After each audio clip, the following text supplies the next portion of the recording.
Hello and welcome to Inside Indiana Business. I'm Gary Dick. We begin this week in Northwest Indiana, where anxiety is really running high on the outcome of Nippon Steel's proposed $15 billion acquisition of U.S. Steel. Certainly U.S. Steel very much a part of the landscape in Gary and Northwest Indiana. This week, the Biden administration issued an order blocking the deal, citing national security concerns.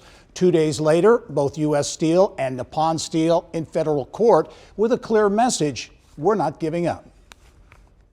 Our products and the people who made them have been embedded in American life. Whether thriving together in times of prosperity or working together in times of challenge, we built the steel that built this nation.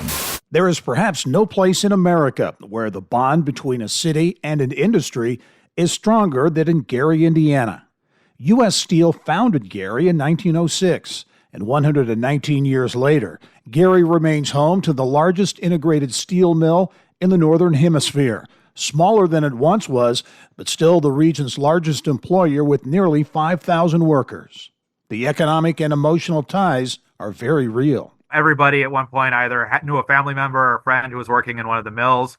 The mills don't employ 30,000 people anymore. They employ a few thousand. It's a fraction of that. A lot of it's been automated over the years. However, it supports so many other industries, and indirectly a lot of the businesses like restaurants, car dealerships, stores depend on the high incomes that the steel mills provide. A lot of the steel workers, manufacturing, it's perceived in certain ways in some areas, but a lot of the steel mill jobs here pay over six figures with overtime. While the Biden administration, President-elect Trump, and the United Steelworkers Union all oppose the deal on national security grounds, there are concerns in Northwest Indiana about the future if the deal is scrubbed.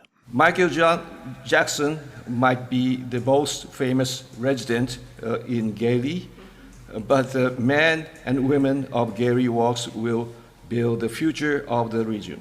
Nippon Steel has promised to invest nearly $1 billion in Gary Works if the deal is completed, with the prospect of new jobs. U.S. Steel CEO David Burritt has suggested some plants may close if the deal falls apart.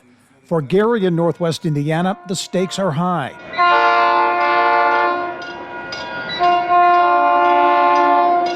Massive improvements to the South Shoreline, quality of life improvements, and corporate investment are fueling optimism here. And Gary Mayor Eddie Melton says U.S. Steel is an important piece of the plan. We're really poised and positioned to move forward.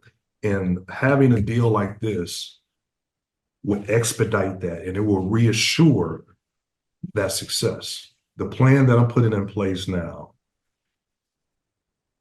and let's just say in the next 4.5 to 8 years, Gary will be the greatest comeback story in American history. And I really believe that.